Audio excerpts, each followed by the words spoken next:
Cricket মাঠের রোমাঞ্চ আর ব্যক্তিগত জীবনের করুণ শোক একই দিনে যেন একসাথে মিলেমিশে গেল শ্রীলঙ্কান ক্রিকেটার দুনিত ভেল্লালাগের জীবনে। কারণ এশিয়া কাপে আফগানিস্তানের বিপক্ষে শ্রীলঙ্কার গুরুত্বপূর্ণ ম্যাচে শেষ ওভারে 32 রান দেওয়ার পরে এলো তার জীবনের সবচেয়ে বড় দুঃসংবাদ।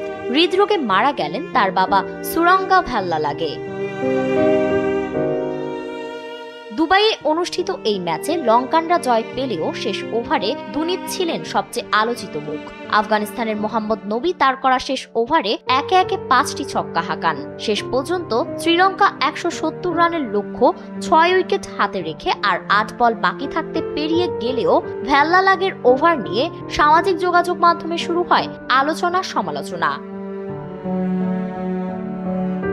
তবে খেলার বাইরে যে আরো ভয়াবহ কিছু অপেক্ষা করছিল তা জানতেন না কেউ। জানা গেছে ম্যাচ চলাকালীন টেলিভিশনে খেলা দেখছিলেন দুনিতের বাবা সুরঙ্গা ভেল্লালাগে। স্থানীয় সংবাদ মাধ্যম লাঙ্কাসারার খবরে বলা হয়, ছেলে শেষ ওভারে নবীর পরপর ছক্কাগুলো দেখে তিনি প্রচন্ড মানসিক চাপে পড়েন এবং হঠাৎ বুকে তীব্র ব্যথা অনুভব করেন।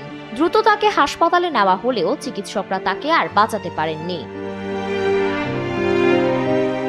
প্রসঙ্গত, সুরঙ্গা ভেল্লালাগে নিজেও একজন প্রতিভাবান ক্রিকেটার।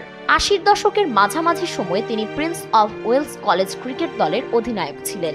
নিজের ছেলেকে জাতীয় দলের জার্সিতে দেখার গর্বই ছিল তার জীবনের সবচেয়ে বড় পাওয়া। কিন্তু সেই স্বপ্ন পূরণের মাঝেই এমন মর্মান্তিক বিদায় লঙ্কান ক্রিকেটকে কাঁদিয়ে গেল। শ্রীলঙ্কা ক্রিকেট বোর্ড এক বিবৃতিতে সুরঙ্গার মৃত্যুতে শোক প্রকাশ করেছে এবং দুনিতকে সব ধরনের সহায়তার আশ্বাস দিয়েছে।